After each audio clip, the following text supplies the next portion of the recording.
Hey everyone, hope you're having a great day. Jonathan here. I wanted to make this video from the seat of this S13. I figured it would be a nice backdrop. And I wanted to just go over the pricing of Japanese vehicles. Maybe a prediction of where things are headed for the future, as well as, over the, past, I don't know, decade, 10 years or so, where the pricing has gone, because not with these cars that I'm currently selling, more so just with vehicles in general. I see comments on social media and watching the market for so long now myself, just seeing these prices go up and up. Personally, and like what I was saying, from social media, people, not everyone of course, but there's some people out there who just don't even know what to think about the prices. They think they're absurd. And cars like this that I'm sitting in, the S13 chassis, the 180SX, the Silvia, even SIL 80s, whether they're real or not, whatever you want to call it, 240SXs, the United States version, the 200SX even in the UK and Europe. This is a fantastic car to use as an example, because these used to be, especially in America, you could buy an S13, whether it's a hatchback or a coupe, with a KA24DE, that's the engine, of course, that came in the American model. You could buy one of those for, $200, $300, $400, $500 in good condition. No cracks in the dash, good interior, good exterior for the most part. And nowadays you're seeing those same cars sell for, $3,500, even, $5,000, $6,000, $7,000, depending on the mileage. I'm sure some people are thinking, I just saw one sell for, $8,000, $9,000. So the prices have just gone way up. And for the Japanese equivalent, it's the same car. A lot of people say, why would I spend, $10,000 plus on a Japanese right-hand drive 240SX? It's the same thing with the R32 Skyline. It pretty much shares the chassis of the S chassis, and those are now the GTS R32s. Same thing. Those used to be $3,000, $4,000, $5,000 vehicles, and now those are fetching, in America at least, after shipping and having a landed titled R32 GTS, those are fetching 17, 18. Even I've been seeing them at dealerships for $21,000, $22,000, and those used to be $3,000, $4,000, $5,000 cars. Even with the GTRs, I remember whenever I would see those in auction, R32 GTRs for $6,000 in good condition with lower miles than what they have now because of the age difference. They were newer, less mileage, and they were $6,000. Now those are fetching what they were brand new, $40,000, $45,000, $50,000. So it's just crazy where prices have gone, but there's a reason for that. There's a reason why all of these cars have gone way up in price. It's the same thing. The comparison I make all the time is the old Camaros. My family grew up with old Camaros. My dad, for example, grew up in the 70s, and I would hear stories of back then you could buy a 70 and a half, 71, 72Z 28 Camaro for pennies, like $2,000, $3,000. Same thing. Those same cars back then, they were pretty much brand new, low miles. You could buy them for nothing. Now in today's world, those same Camaros are selling for $20,000, $30,000, $40,000, $50,000, even more than that. So it just goes to show you that the old cars that people want are just going to keep going up in value. And with these cars like S13s and R32s and R33s and JZXs and all the cars that people want, no Fluffy, stop. All the cars that people want, they're going to be going up in value even more, because with these, unlike Camaros and You know, all the other American cars, the Mustang, these have been crashed a lot more. These have been abused a lot more because of drifting, especially with drifting. You know, these would, again, you know, in Japan, these could be picked up for nothing. You know, in the early 2000s and, you know, in the mid 2000s. And so you could buy one of these for super cheap. It's a perfect platform for drifting. It's lightweight, you know, with a couple of bolt-on, you know, suspension, you know, maybe like an intercooler or something, you know, just some basic bolt-ons is what I'm saying. You can make this a very capable drift car. It feels like a go-kart compared to a lot of vehicles. And so these specifically have been crashed a lot, as a lot of you guys know, and they haven't made them now going on, well, you know, for 25 years, 25 plus years. And so as the years go on, you know, they're going to get harder and harder to find. And even to this day, you know, people are still drifting. People are drifting more than what they were, you know, in the 2000s. Drifting, in my opinion, I think is the biggest motorsport, especially for younger people. A lot of younger people, stop Fluffy. A lot of younger people are getting into drifting more than they are, you know, racing and drag racing, you know, circuit racing. And so these cars are just going to get harder and harder to find. You know, whether it's an S13, whether it's another S chassis platform, whether it's a, you know, again, a JZX is another good example. And the thing about it is, you know, another, you know, thing to think about is a lot of these cars are actually cheaper if they aren't US legal. So say like this same car, but newer, like this is a 1993 is what I'm sitting in. A 1997 model is a lot newer, and they had the Type X model, which is the variant of the 180SX, and that's the model that people want. It has the better body kit, the factory OEM aero, it has the better tail lights, it has a lot of better options, it has the newer interior with a newer steering wheel, like the OEM options, and a lot of people want those now, and a lot of people are almost waiting for those to become legal.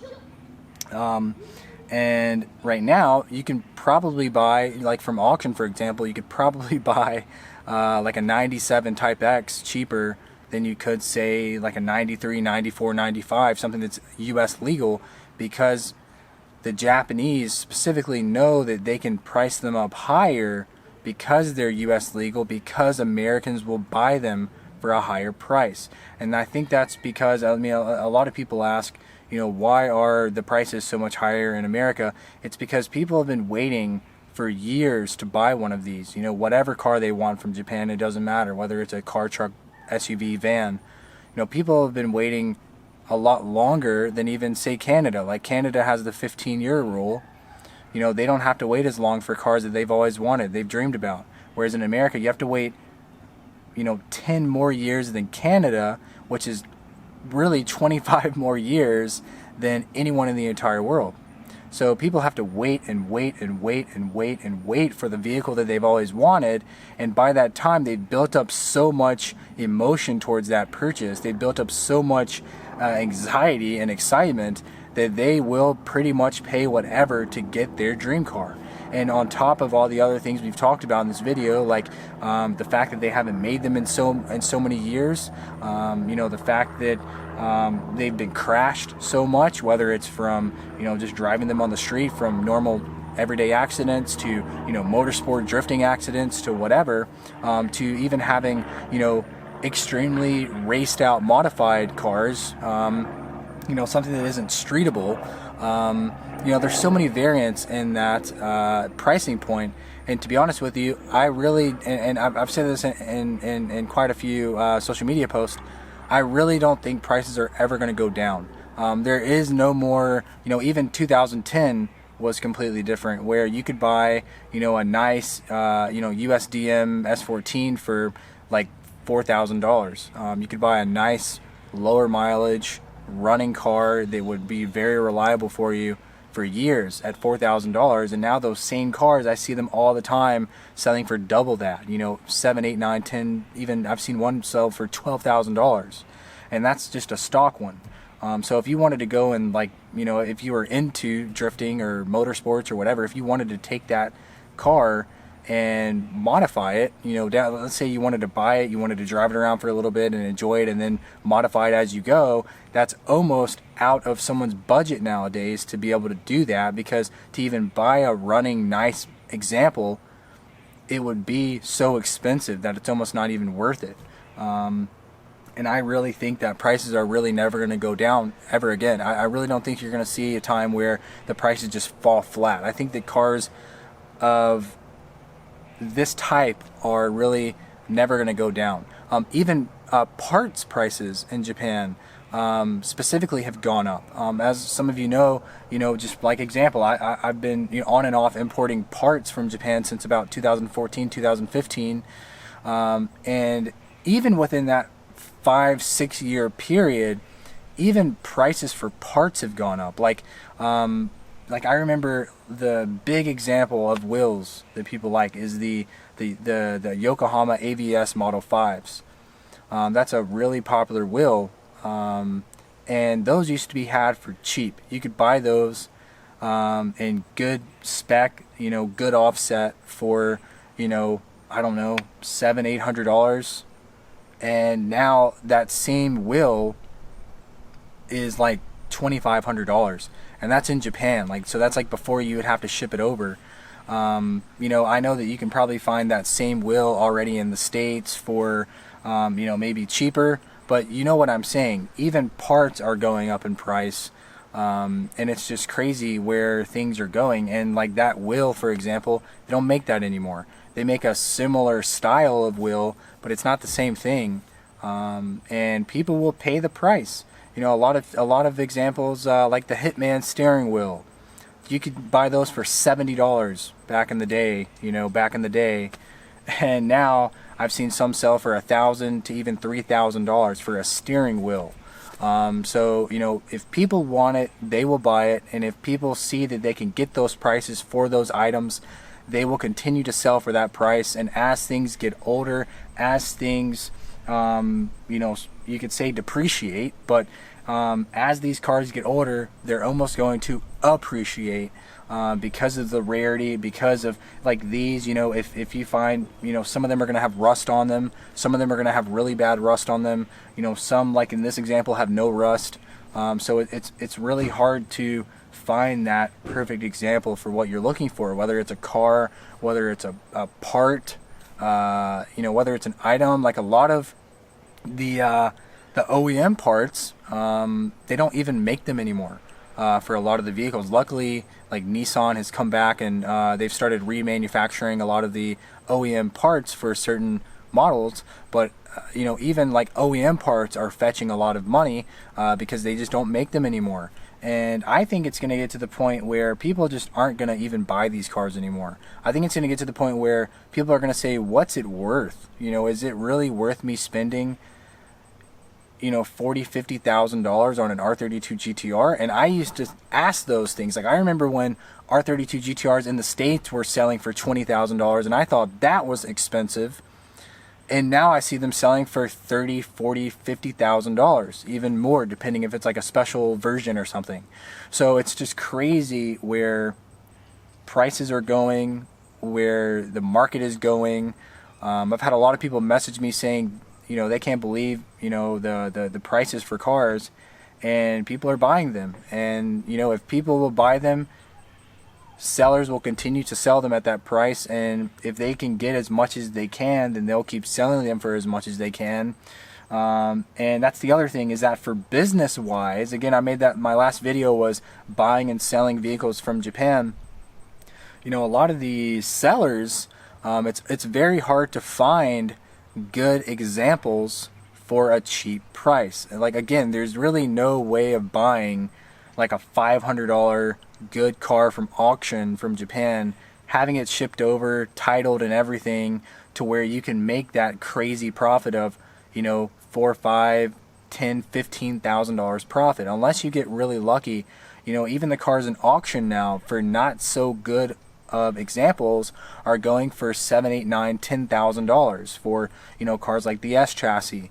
You can still find some deals out there that are $2,000, $3,000, $4,000, but after shipping and everything, it's still going to cost you just depending, ballpark price, $10,000-$12,000 for a decently clean example where you can crank it up and drive it and you're not going to have any issues. So it just depends on, as far as pricing goes, it just depends on what you're looking for and what you're willing to pay and what you're willing to do to get a car, whether it's a good, ready, drivable car, or if you want something that doesn't drive as good, but you're able to, bring it into the States and fix it up. I will say though, for people who are wanting to do that, for roll-on, roll-off shipping, which is really what 99.9% of importers use because of the price, shipping a car in a container is usually a little bit more expensive than roll-on, roll-off. So, with all of that being said, you have to have the car pretty much leak-free. So it's not like you can buy a car that has a busted oil pan and be able to ship it in roll-on, roll-off. You'd have to have that fixed before shipping it in. So, it's not like you could buy like a $100 hunker and then ship it over. And if you wanted to buy like a shell, like a rolling shell that didn't have an engine or didn't crank or something, you'd have to ship that in a container, which would be a little bit more pricey. So, I just wanted to make this random video today about pricing, more so for myself, just to maybe come back on in a future time and, maybe reflect on pricing and where it is in the future from now. Because, again, a lot of the 25-plus-year-old vehicles are, more expensive than, say, a newer car. Like, even over the past 12-24 months, a JZX90 Tourer V, whether it's a Mark II, a Chaser, a Cresta, Tourer V manual, especially a factory manual car, those went from being very inexpensive, easy to get, good cars in good condition to being $15,000 plus, or even, let's just say, $10,000 plus, before shipping and everything.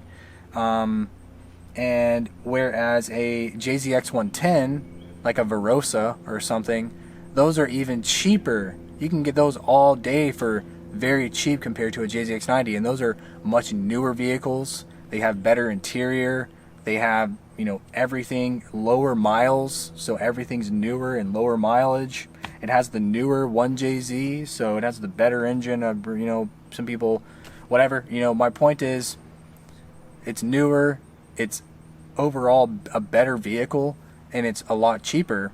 And I'm telling you, as soon as like that car, for example, and a lot of other cars that people want coming up to the legal period, when they become legal, federally legal for U.S. import, you're probably going to see the prices double or even triple.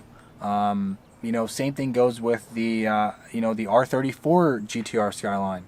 I really can't wait to see the pricing on those once they become federally legal. There's a lot of people who are importing them, via their state, so they're state legal or whatever. And even now, being federally illegal, people have their discussions about that. I won't go into that, but being state legal, they're still fetching over $100,000. And it's the same thing with the R34 GTRs. Even in Japan, those are going for huge numbers compared to what they used to go for.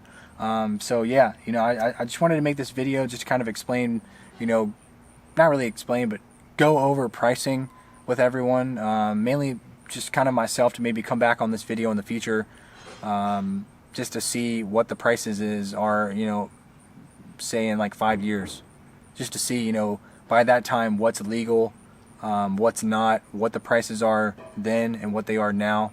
But yeah, guys, I hope you liked this video. If you want me to make any specific videos on topics or vehicles or import export or maybe even driving videos, just comment down below. And if you like this video, like it, make sure to subscribe, and I'll make sure to make more videos. And as always, see you next time.